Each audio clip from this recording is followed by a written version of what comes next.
নির্বাচনটা it is above any law because this is the will of the people কোন মানুষের আকাঙ্ক্ষার একটা প্রতিফলন আমরা এই সনদে দেখতে পাচ্ছি সংবিধানের ঊর্ধ্বে পলিটিক্যাল সংবিধানের ঊর্ধ্বে বাংলাদেশে কোনো আইন নয় কোনো আইন নয় আপনি যদি একটা ওয়েস্টমিনিস্টার ডেমোক্রেসি ফলো করেন আপনি যদি বাংলাদেশের সংবিধানকে মানেন তাহলে সংবিধানের সঙ্গে যেই সকল আইন মানে অসামঞ্জস্যপূর্ণ হ্যাঁ ইনকনসিস্টেন্ট উইথ দ্য কনস্টিটিউশন সেই আইনগুলো কিন্তু অটোমেটিক্যালি বাতিল বলে গণ্য হয় সো কনস্টিটিউশনের উপর কোনো আইন বা কোনো চুক্তি বা কোনো সমঝোতা বা কোনো সনদ হতে পারে না কিন্তু আপনি যখন এটাকে আইনি ভিত্তি দেওয়ার কথা বলছেন তাহলে অ্যাট বেস্ট আপনি এখন কি করতে পারেন আপনি একটা অধ্যাদেশ জারি করতে পারেন কারণ এই মুহূর্তে তো পার্লামেন্ট নাই সো এটাকে আপনি আইনি ভিত্তি কিভাবে দেবেন আপনি অধ্যাদেশ জারি করতে পারেন ভবিষ্যতে যে গভর্নমেন্টটা আসলো বা আসবে সেই গভর্নমেন্ট চাইলে অধ্যাদেশ রাটিফাই করতেও পারে রাটিফাই নাও করতে পারে সকল অধ্যাদেশ যে পরে সরকার এসে গ্রহণ করে তা তো নয়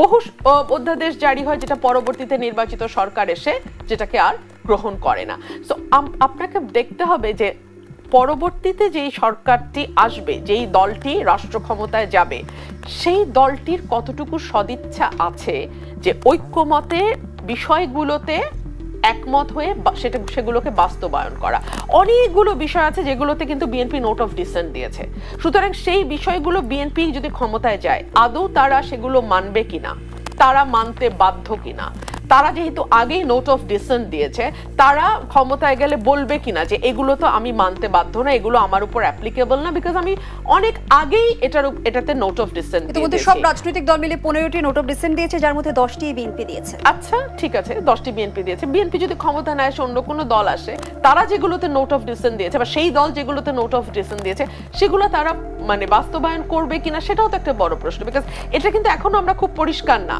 যে নোট অফ ডিসেন্ট যেগুলো দেয়া আছে সেগুলো কি অ্যামেন্ডেড হয়ে ইমপ্লিমেন্টেড হবে নাকি আনঅ্যামেন্ডেড অ্যাজ ইট ইজ ইমপ্লিমেন্টেড হবে নাকি ইমপ্লিমেন্টেড হবেই না উই ডু নট নো তবে আমার যেই মুদ্রা আর্গুমেন্ট সেটা হচ্ছে আপনার সকল আয়োজন সকল প্রচেষ্টা সকল আইন সকল অধ্যাদেশ সকল বিধি সংবিধান সকল কিছু মিলিয়ে আপনার বক্তব্য কিন্তু খুব সিম্পল আপনার বলতে আমি এনসিপি জামাত এবং অন্যান্য পলিটিক্যাল পার্টিগুলোর কথা বলছি বক্তব্য খুব সিম্পল বাংলাদেশে যেন আরেকবার কোনো স্বৈরতন্ত্রের উদ্ভব না হয় আচ্ছা আপনি আমাকে বলেন তো বাংলাদেশে এখন যে কনস্টিটিউশনটা মানে কনস্টিটিউশনটা আছে সেখানে কোথাও কি বলা আছে যে আপনি বিনা ভোটে নির্বাচন করে ক্ষমতায় থাকতে পারবেন কোথাও কি বলা আছে আপনি জোরপূর্বক বল প্রয়োগ করে রাষ্ট্রীয় বাহিনী দ্বারা দেশের কোনো নাগরিককে তুলে নিয়ে যেতে পারবেন অর্থাৎ গুম করতে পারবেন কিন্তু ব্যারিস্টার রুমি ফারহানা এগুলো যেমন বলা নেই কিন্তু সংবিধান বিশেষজ্ঞরাই তো আবার এই অভিযোগটা করে যে প্রধানমন্ত্রীকে আমাদের সংবিধানে এতটাই ক্ষমতা দিয়েছে সেখানে একজন সাম্যবাদী মানুষও স্বৈরতান্ত্রিক হয়ে উঠতে পারে দেখুন প্রধানমন্ত্রী এবং রাষ্ট্রপতি ক্ষমতার ভারসাম্য নিয়ে দলগুলোর মধ্যে ডিটেইলড আলোচনা হয়েছে রাষ্ট্রপতির ক্ষমতা অনেকখানি বাড়ানোর ব্যাপারে আলোচনা হয়েছে এবং আমার ধারণা দলগুলো বেশ অনেকগুলো বিষয় একমত হয়েছে এবং একই ব্যক্তি 10 বছরের বেশি প্রধানমন্ত্রী থাকতে পারবে না সেটা নিয়েও দলগুলো সমন্বিত খসড়া যেমন দেখলাম একই ব্যক্তি দলীয় প্রধান এবং প্রধানমন্ত্রী হতে পারবে না এমন একটি প্রস্তাব করা হয়েছে যেখানে বিএনপি দফায় দফায় আলোচনা আপত্তি জানিয়েছিল অ্যাবসলিউটলি তো এই বিষয়গুলো আলোচনায় এসছে এখনো আমি বলছি না যে আলোচনা কমপ্লিট হয়ে গেছে বা নির্বাচন আগামী কালকেই হতে যাচ্ছে আমি যদি আপনাকে প্রশ্ন করি নির্বাচন কবে আমি প্রশ্নটা আমি হয়ে করছি না এই প্রশ্নটা বাতাসে আছে এই প্রশ্ন সাধারণ মানুষের মনে আছে সরকারের ঘোষিত সময়ে তাহলে কি আস্থা নেই সরকারের নিজের কি আস্থা আছে ঘোষিত সময়ের প্রতি আমি কেন এই কথাটা বলছি আশঙ্কা কেন দেখুন সরকারের কমপক্ষে 2 জন উপদেষ্টা এবং সরকারের বেশ হাই অফিশিয়াল ব্যক্তি দফায় দফায় বলছেন অন্য দল যে যাই বলুক নির্বাচন ফেব্রুয়ারিতেই হবে সরকার ঘোষিত সময়ই নির্বাচন হবে যখন আপনি একই কথা রিপিটেডলি বলতে থাকেন তখন ওইটা না আপনার এক ধরনের কনফিডেন্সের অভাব বোঝা যায়, আপনি যে নিজের বলা কথায় খুব বেশি আস্থা রাখতে পারছেন না সেটা বোঝা যায়। দুই হচ্ছে বাংলাদেশে যেই রাজনৈতিক দলগুলো ক্রিয়াশীল আছে তার মধ্যে বিএনপি সবচেয়ে বড় পলিটিক্যাল পার্টি, যে বলছে ফার্স্ট পাস দ্য পোস্টে নির্বাচন হবে। জামাত, এনসিপির মতো আরো কিছু দল এবং ইসলামী আন্দোলন তারা বলছে না, পিআর পদ্ধতিতে নির্বাচন হবে। অর্থাৎ নির্বাচনটা কোন ভাবে হবে এটা নিয়েও কিন্তু দলগুলোর মধ্যে এখনো ঐক্যমত প্রতিষ্ঠা হয় না। সে বিষয়ে একটা প্রশ্ন রাখতে চাই, পিআর পদ্ধতিতে নির্বাচন করতে জবরদস্তি করা অযৌক্তিক, এমন মন্তব্য করেছেন বিএনপি স্থায়ী কমিটির সদস্য নজরুল ইসলাম খান। জানতে চাই, দাবি মানতে বিএনপি কে জবরদস্তি করা হচ্ছে কি, করলে কে করছে? একরকম ইমপ্লয়েড প্রেসার কি আপনারা দেখতে পাচ্ছেন না? যখন বিএনপি এই বিষয়টিতে স্পষ্টভাবে না বলেছে এবং তার যুক্তিগুলো বিএনপি তুলে ধরেছে, তারপরেও আমরা রিপিটেডলি বিভিন্ন কর্নার থেকে কিন্তু দেখতে পাচ্ছি। ভেরি ইন্টারেস্টিং ব্যাপার হচ্ছে ঐক্যমত কমিশন কিন্তু লোয়ার হাউসে বা নিম্ন কক্ষে তারা কিন্তু পিআর পদ্ধতির কথা প্রস্তাবেই রাখে নাই, তারা বলেছে উচ্চ কক্ষে পিআর পদ্ধতি। কিন্তু এখন আমরা নতুন করে পলিটিক্যাল পার্টিগুলোকে দেখতে পাচ্ছি, কিছু কিছু পলিটিক্যাল পার্টি তারা নিম্ন কক্ষেও পিআর এর জন্য আন্দোলন করছে। লাস্টলি একটা 3 নম্বর যেই কারণে আমি নির্বাচন কবে হবে এটা নিয়ে আমার মধ্যে সংশয় আছে, ব্র্যাকের একটা জরিপ নিয়ে ব্যাপক আলোচনা হচ্ছে, বিরাজনীতির জরিপ, যেটা বলছে যে 48% মানুষ তারা এখনো জানেই না, তারা মন স্থিরই করতে পারে নাই তারা কাকে ভোট দেবে। আর 18% না 28% বোধহয় 18% তারা বলছে যে তারা জানাবে না যে তারা কাকে ভোট দেবে।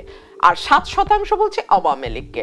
মজার ব্যাপার হচ্ছে আওয়ামী লীগের যেই সমর্থক গোষ্ঠী আছে যারা এখন বিদেশের বিভিন্ন দেশে বসে আওয়ামী লীগের পক্ষে মাইকিং করছে, তারা দাবি করছে যে এই পুরো ভোট 48% প্লাস 18% প্লাস 7%, মানে উইচ গোজ অলমোস্ট 70%, এটা নাকি আওয়ামী লীগের ফেভারের ভোট। হ্যাঁ, so that is an interesting observation and that's an interesting ব্যাখ্যা, I would rather say, because 48% এখনো মন স্থির করে নাই মানেই তারা নৌকায় ভোট দিবে, বা 18% এখনো কিছু বলছে না মানেই তারা নৌকায় ভোট দেবে, ভয় পাচ্ছে বলতে। বিষয়টা বোধহয় সেরকম না। তবে বাংলাদেশের একটা বড় অংশের মানুষ, বড় অংশ বলতে আমি ভিন্ন মত আছে, 20 থেকে শুরু করে 30-35% মানুষ, আমি জানি না বিকজ আমাদের 15 বছর ভোট হয় নাই, ভোট হলে আমি বলতে পারতাম কত পার্সেন্ট মানুষ আওয়ামী লীগের কোর ভোটে আছে, আমাদের নির্বাচন হয় না, so I do not know. ওই অংশটার মানুষের ভোট আপনি পুরাপুরি বাইরে রেখে, তাদেরকে ভোটের বাইরে রেখে আপনি যদি একটা নির্বাচন করেন, সেইটা কি 14 বা 24 রিপিটেশন হবে কিনা সেটা নিয়ে আলোচনা আছে। আপনি যখন এই সংখ্যাটা প্রকাশ করছেন তখন উপদেষ্টা আসিফ মাহমুদ সজীব ভুঁইয়া নতুন করে অভিযোগ করলেন একটি মহল জাতীয় পার্টিকে নির্বাচনে আনার তোড়জোড় করছে, এই দলকে প্রধান বিরোধী দল হিসেবে সামনে আনতে চায় তারা। আওয়ামী লীগের যেসব নেতার ইমেজ ভালো তাদের জাতীয় পার্টির হয়ে নির্বাচনে নিয়ে আসার পায়তারা চলছে। পর্দার অন্তরালে এমন কিছু হচ্ছে কিনা, যেহেতু জার্সি বদলের এক ধরনের প্রচলন আমাদের দেশে আছে, এমন কোনো শঙ্কা বোধ করেন কিনা? আমার কানে এগুলো কিছু আসে নাই, আমি জানি না। আসিফ মাহমুদ সজীব ভুঁইয়া উনি সরকারে আছেন, গোয়েন্দা সংস্থার সাথে নিশ্চয়ই ওনার ভালো সম্পর্ক থাকারই কথা, গভর্নমেন্টে আছেন, উনি জানলেও জানতে পারেন, আমার কাছে এরকম কোনো তথ্য নেই। রাদার কিছুদিন আগে একটা রিপোর্ট এসছে গণমাধ্যমে, বিএনপির সাথে আসন ভাগাভাগি নিয়ে এনসিপি জামাতের মধ্যে এক ধরনের দর কষাকষি আওয়াজ আমরা শুনতে পাচ্ছি, ইসলামী দলগুলোর সাথে বিএনপির একটা দর কষাকষি। তো সেটা যদি হয়, সেই নির্বাচনকে কি আপনি ফেয়ার নির্বাচন সেটা হলে কি হতে পারে? সেটা হলে যেটা হতে পারে যে বিএনপি কিছু আসনে প্রার্থী দিল না, কারণ এইবার কিন্তু ধানের শীষ মার্কায় অন্য দল থেকে এসে কেউ নির্বাচন করতে পারবে না, বা অন্য দলের প্রতীকে আসলে নির্বাচন করার সুযোগ নেই, যেহেতু আরপিও সংশোধন হয়েছে। সো আপনি ছাড় দিলে কি করতে পারেন? ওই আসনে প্রার্থী দিবেন না। না ভোট তো আছে, এক তো না ভোট আছে, দুই হলো আপনি স্বতন্ত্র প্রার্থী ঠেকাবেন কি করে? স্বতন্ত্র প্রার্থী ঠেকাবেন করে? আপনি কি মনে করেন যে ওই নাম সর্বস্ব দলগুলোর ক্যান্ডিডেট দাঁড়ালো আর বিএনপির একটা স্ট্রং স্বতন্ত্র দাঁড়ালো, স্ট্রং এরও দরকার নেই, মিডিয়াম স্বতন্ত্র দাঁড়ালো, যে এলাকায় 8-10 বছর ধরে কাজ করছে, কে জিতবে? চোখ বন্ধ করে ওই স্বতন্ত্র জিতবে। সুতরাং এইসব ভাগাভাগি করে তো লাভ নাই। রাদার নির্বাচনটাকে নির্বাচনের মতো হতে দেন। মানুষ যদি মনে করে 299 আসনে তারা কোনো দলকে পাঠাক, তার ইনএভিটেবল কনসিকুয়েন্স যা হওয়ার সেটা দেশের উপর দিয়ে যাবে। এই ট্রায়াল এন্ড এরার প্রসেসের মধ্যে দিয়ে একটা দেশ ধীরে ধীরে মজবুত গণতন্ত্রের ভিত্তির উপর দাঁড়ায়। ধন্যবাদ আপনি যতই শ্যাম ইলেকশন করতে থাকেন না কেন, আপনি কিন্তু কথার কথা নির্বাচন করতে পারবেন, কিন্তু গণতন্ত্রের ভিত্তি মজবুত হবে না। মাসুদ কামাল, এই বিষয়ে আপনার কাছে প্রশ্ন রাখতে চাই। আমরা একটা ভিন্ন প্রেক্ষাপটে ত্রয়োদশ নির্বাচনে অংশগ্রহণ করতে যাচ্ছে রাজনৈতিক দলগুলো। সব দলের অংশগ্রহণের মধ্য দিয়ে কি নির্বাচনের গ্রহণযোগ্যতা নিশ্চিত হবে? তাহলে কিভাবে হবে? যেই বাস্তবতা ব্যারিস্টার রুমি ফারহানা তুলে ধরছেন, সব দল অংশ না করলে কেমনে করে হবে ভাই? যদি এর মধ্যে আমরা দেখি জোট হলো, আসন ভাগাভাগি হলো, হোক, ওর ওখানে তো দল তো আছেই। শুনেন, মোট কথাটাকে আমি বলি আপনাকে, ইলেকশনটা কার জন্য বলেন তো? ইলেকশনটা কি সরকারের জন্য? ইলেকশনটা কি পলিটিক্যাল পার্টির জন্য, নাকি ইলেকশনটা ভোটারদের জন্য? নিঃসন্দেহে ভোটারদের জন্য। ইলেকশন হলো ভোটারদের জন্য। তাহলে আপনি সমস্ত ভোটারকে আপনাকে অনার করতে হবে। সমস্ত ভোটার যেন নির্বাচনে ভোট দিতে যে তার পছন্দের প্রার্থীদের জন্য কিছু অপশন পায়, যে আমি একে না হলে ওকে দেব, ওকে না হলে ওকে দেব। সেই উত্তম বিকল্প এবার নির্বাচনে থাকছে কিনা জনগণের সামনে, সেই প্রশ্ন আপনার কাছে রেখে যাচ্ছি। বিরতির পর ফিরছি। দর্শক, দেশ সাম্প্রতিকের এই পর্যায়ে একটা বিরতি নিচ্ছি, সাথেই থাকুন। আবারও আমন্ত্রণ, আপনারা দেখছেন দেশ টেলিভিশনের নিয়মিত আয়োজন দেশ সাম্প্রতিক। নিবেদন করছে Arail angle, channel and square বার। আমরা আবারও ফিরছি আলোচনায়। ব্যারিস্টার রুমিন ফারহানা, যে প্রশ্নটি রেখে বিরতিতে গিয়েছিলাম, আন্তর্জাতিক মানদণ্ড অনুযায়ী নির্বাচন আয়োজন করার জন্য নির্বাচন কমিশনকে 4 মিলিয়ন ইউরোর বেশি সহায়তা প্যাকেজ দেবে ইউরোপিয়ান ইউনিয়ন। একটু জানতে চাই, আন্তর্জাতিক মানদণ্ড নির্ধারণের আসলে পদ্ধতি কি হতে যাচ্ছে? দেখুন, যখন বাংলাদেশের নির্বাচনী কথা আসে, তখনই আমরা সব অদ্ভুত অদ্ভুত বিশেষণ যুক্ত হতে দেখি। কখনো শুনি অবাধ, সুষ্ঠু, নিরপেক্ষ, কখনো শুনি অন্তর্ভুক্তিমূলক, কখনো শুনি আন্তর্জাতিক মানদণ্ড, কখনো শুনি উৎসব মুখর।